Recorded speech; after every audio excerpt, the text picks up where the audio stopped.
Hi everyone, welcome back to My Parenting Way. Today I'm going to give you 5 products not to buy if you are having a baby. Now, some of these products other people love, so this is just what I have found with using some of these products that I've just not used or not found them helpful at all. So I just thought I'd share this with you because there are so many baby products out there. It can be really overwhelming. So hopefully by the end of this video you have some idea of things to avoid if you're going out and going baby shopping. Number 1, the baby nasal aspirator. Basically, this is another word for a snot sucker. So if your baby has a cold and is riddled with snot, and obviously they don't understand the concept of blowing their nose, there is this little device where it's got a little tube and it's got a little sort of plastic tunnel, and you basically suck it and it goes and you suck the snot out of their nose. Ugh. It's wonderful in theory, but it's not actually as effective as you think. If you do manage to get any snot out of there at all, the snot is quickly replaced by more snot. So even if you manage to pin down the baby, get this thing up its nose and suck the living daylights out of it, yes, you might be able to extract some of it, but 5 minutes later you will get yet more snot. Babies also hate having it done. They will scream the house down. So you're almost already put off by using it by the fact that you know you're going to have a bit of a battle. But once you do it, as I said, you'll pin them down, you'll suck out that snot, and then the snot will come down and back immediately, and then you'll not want to use it again. I don't think there really is an alternative for it, to be honest. If anyone has alternatives on devices to help deal with baby snot, please let me know because I'm dying to know. Number 2, a baby rocking chair. Now, I'm not talking about a rocking chair for babies. I'm talking about a rocking chair that you put in the nursery that you then sit in and rock your baby to sleep or nurse, depending what you want. So some of the reasons why I don't particularly like these rocking chairs is because, for one, they are almost impossible to get out of. Once you sit in them, honestly, you're trying to rock yourself out of it. And if you're holding a baby, trying to get out of one of those chairs is sometimes nigh on impossible. Number 2, they take up loads of space. So if, like us, your nursery is quite small, it's not necessarily a big nursery because, you know, there's a baby going there and there, and it usually ends up in the box room. Trying to fit a rocking chair in is sometimes quite difficult, and you may not actually use it for that long. So this great big bulky bit of furniture might only stay in your nursery for 6 months tops, and then you'll probably be wanting to get rid of it. The other thing I found is that if you, like me, have given birth to big babies, if you are nursing or even bottle feeding, because of the sides and the sort of handles of the rocking chair are quite close to you, that if you're nursing your baby, you've got the rest of the baby and the legs, and there's nowhere for that baby to go if they're quite long. So you end up having to stuff baby's legs in around you and try and like form this kind of squashed baby nursing wrestling move.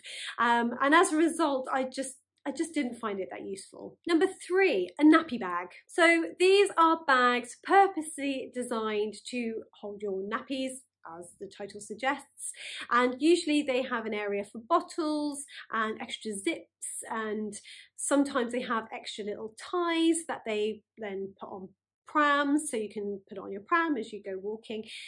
And to be honest, they are quite expensive for what they are, and technically they're only just a posh bag with extra pockets. So what I did this time is that I actually had a over-the-shoulder nappy bag, which as I was carrying, I just didn't find very useful because it's over the shoulder, and if you're carrying a baby over the shoulder bag, it's just a nightmare. So I actually bought myself a backpack with extra compartments and things, and I just put all the usual stuff that you would nappy bag in there, and it was half the price. On top of that, all I do in my nappy bag is keep one of these. Now this is basically a sandwich bag or like a freezer bag, and as you can see it's really tatty, and in this goes my nappies, obviously, my nappy mats, some wipes, some creme, just all the little things that you would need if you're on the go. Obviously I've got another separate one as well for my reusable nappies when we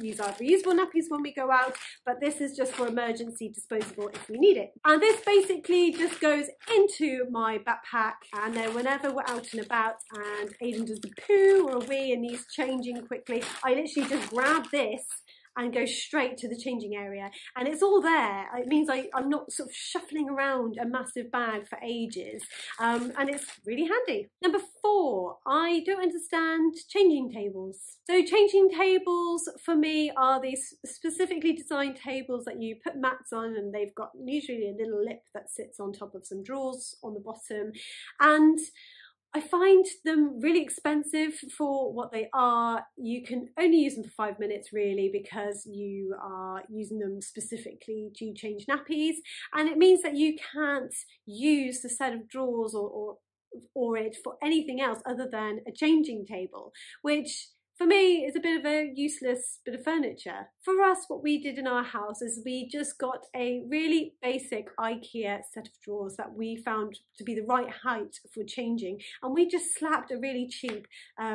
changing mat on it, and that's it. That's all you really need. So when my daughter had finally outgrown nappies and we weren't changing her anymore, all we did was take the mat off, and then you've got a perfectly good set of drawers underneath that you use for something else. Number 5, and this is a really obvious one, I think loads of people hate these, mittens and booties for babies are useless.